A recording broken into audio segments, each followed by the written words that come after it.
तो ये क्वेश्चन करते हैं, two rods of different materials having coefficient of thermal expansion alpha 1 alpha 2 and Young's moduli y1 y2 respectively are fixed between two rigid massive walls, है ना, rigid walls हैं, walls अपनी जगह से हिल नहीं सकती हैं.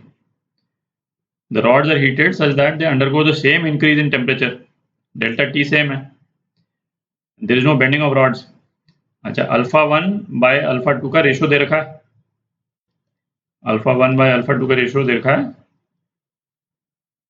2/3. The thermal stresses developed in the two rods are equal provided that, है ना, y1 y2 का रेशियो निकालना है. कब निकालना है? यदि थर्मल स्ट्रेस जो है वो दोनों रॉड्स में सेम हो. अच्छा, थर्मल स्ट्रेस जो है वो डेवलप कैसे करता था?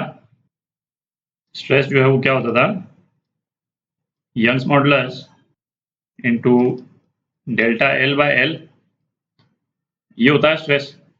अच्छा, ये स्ट्रेस तो नॉर्मली कब होता है? जब हम किसी भी एक बॉडी को एक तरफ से हम खींचते हैं, है ना. ये तो तब होता है. थर्मल स्ट्रेस के केस में हमने क्या देखा था कि बॉडी को जो है वो हम किसी एक स्पेस में कन्फाइन कर देते हैं, ठीक है, और उसको हम हीट देते हैं, और हीट देंगे तो बॉडी एक्सपैंड करेगी, पर बॉडी को एक्सपैंड नहीं करने देते, ठीक है. तो एक्सपैंड नहीं करने देते तो ऐसे केस में क्या होगा? बॉडी पे वॉल के कारण जो है वो फोर्स लग जाएगा, ठीक है, और इसके कारण जो है वो थर्मल स्ट्रेस जो इंड्यूस हो जाएगा.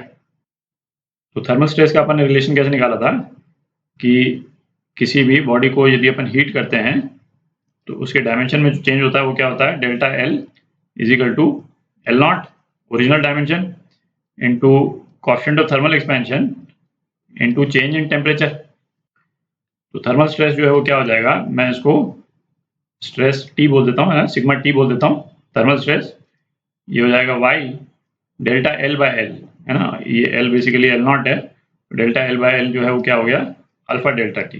तो ये रिलेशन आया था अपने पास में, और उसका लॉजिक ये है कि हम इसको एक्सपैंड नहीं करने दे रहे, तो इसीलिए इस पे फोर्स लग रहा है, वॉल के कारण फोर्स लग रहा है यहाँ पे, और स्ट्रेस प्रोड्यूस हो रहा है.